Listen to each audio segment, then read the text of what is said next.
Hello students, Calcutta university fifth same philosophy minor. তোমাদের already logic পরীক্ষা হয়ে গেছে। আশা করছি তোমাদের লজিক পরীক্ষা খুব ভালো হয়েছে।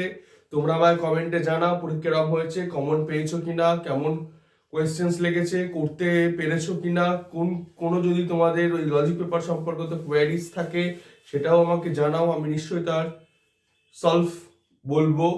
যাই হোক, লজিক পেপার ভালো হয়েছে নিশ্চয়ই। তো আহ, আর লজিক নিয়ে কিছু কথা নয়, এবার কথা হচ্ছে যেটা কথা ছিল তোমাদের জন্য সোশ্যাল পলিটিক্যালের আর একটা সাজেশনস আমি নিয়ে আসবো। সেই সাজেশন নিয়ে আমি চলে এসেছি। খুব চটজলদি দেখে নিই কোন কোন কোয়েশ্চেন্স গুলো তোমাদের করে যেতে হবে।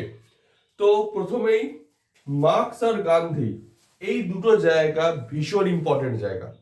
মার্কস আর গান্ধী এই জায়গাটা ছাড়া যায় না, এখান থেকে শিওর কোয়েশ্চেন আসবে। আর কি কোয়েশ্চেন আছে? মার্কস থেকে দ্বন্দ্বমূলক বস্তুবাদ, শ্রেণী সংগ্রাম, এই দুটো অ্যাট লিস্ট এই দুটো করেই যাবে। নেক্সট আবার এই কোয়েশ্চেনটা দিয়ে যায় যাবতীয় সামাজিক পরিবর্তন, শ্রেণী সংগ্রামের ইতিহাস ইত্যাদি এরকম একটা লাইন তুলে দেয়। ওই কোয়েশ্চেনটা ভালোভাবে করে যাবে।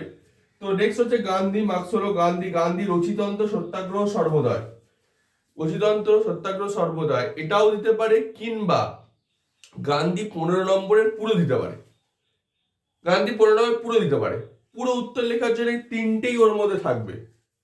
ঠিক আছে, গান্ধী আর মার্কস এই দুটো ভালোভাবে করো। মার্কসটা গত পরীক্ষাটাতে মানে যারা মাইনরের পরীক্ষা আগে দিল তাদের 15 নম্বর দিয়েছিল, তোমাদের গান্ধী দেওয়ার বিশেষ চান্স আছে। গান্ধীটা খুব ভালো করে করো।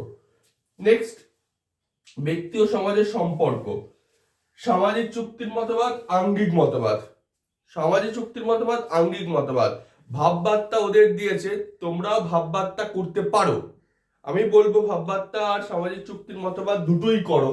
সামাজিক চুক্তির মতবাদটা অবশ্য করবে।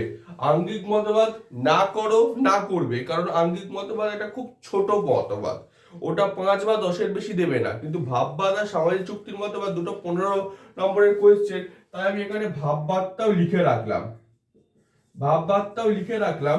তোমরা করো। ভাববাদ আর সামাজিক চুক্তি মতবাদ হবসলক রুশো একদম ছেড়ো না, ভীষণ ইম্পর্টেন্ট তোমাদের জন্য। নেক্সট, গণতন্ত্র থেকে কি করবে দেখি।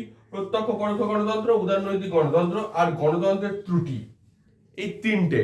প্রত্যক্ষ পরোক্ষ গণতন্ত্র কাকে বলে, প্রত্যক্ষ কাকে বলে, পরোক্ষ কাকে বলে, বা দুটোর মধ্যে পার্থক্য, এইভাবে ভিন্নভাবে আসতে পারে কোয়েশ্চেনটা।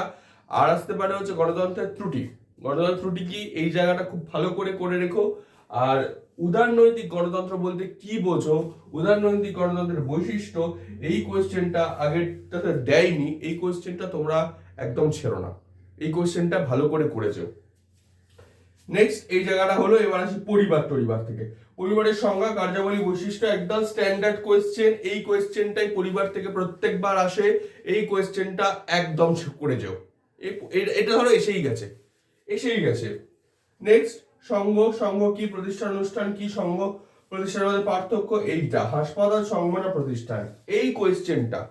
তাহলে সংঘ কি, অনুষ্ঠান বা প্রতিষ্ঠান কি, দুটোর মধ্যে পার্থক্য, এবং হাসপাতাল, সংঘ না প্রতিষ্ঠান, এই কোয়েশ্চেনটা খুব ভালো করে যাও, তোমাদের জন্য ইম্পর্টেন্ট কোয়েশ্চেন। তো মোটামুটি এতগুলো হলো। লাস্ট, কাল্পনিক আর বৈজ্ঞানিক সমাজতন্ত্রের মধ্যে পার্থক্য, এই কয়টা কোয়েশ্চেন একদম ছাড়া যাবে না। এই কয়টা কোয়েশ্চেন খুব ভালো করে যেও। কোনো অসুবিধা হলে আমাকে কমেন্টে জানাও, তোমার কথা বোঝা ডাউটস আছে, কনসেপ্ট ক্লিয়ারের প্রয়োজন, কিভাবে লিখতে হবে বুঝতে পারছো না।